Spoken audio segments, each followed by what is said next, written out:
নবী মানে সংবাদ বাহক, সংবাদ যারা বহন করে তাদেরকে আমরা সাংবাদিক বলি। এ অর্থে নবীজি সাংবাদিক ছিলেন।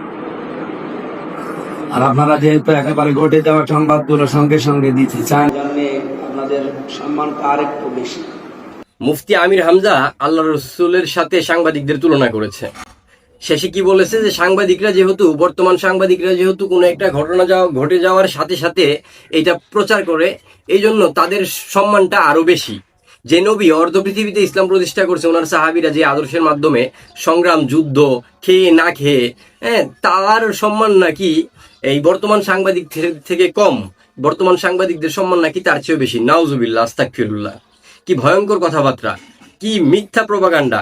ক্ষমতায় যাওয়ার জন্য জামাতের এই মুফতিরা পাগল হয়ে গেছে, যা খুশি তাই বলছে। সাধারণ জনগণকে বলতে চাই, আপনারা আপনাদের মস্তিষ্ক ব্যবহার করুন, এদেরকে বয়কট করুন।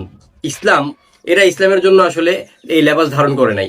এরা নিজেদের স্বার্থের জন্য লেবাস ধারণ করে নিজেদেরকে ওয়ারাসাতুল আম্বিয়া দাবি করছে এবং আল্লাহ রসুলের নামকে কলঙ্কিত করছে। এরা ইসলামের বদনাম করছে। এদেরকে বয়কট করুন। আল্লাহ হাফেজ, সালাম আলাইকুম।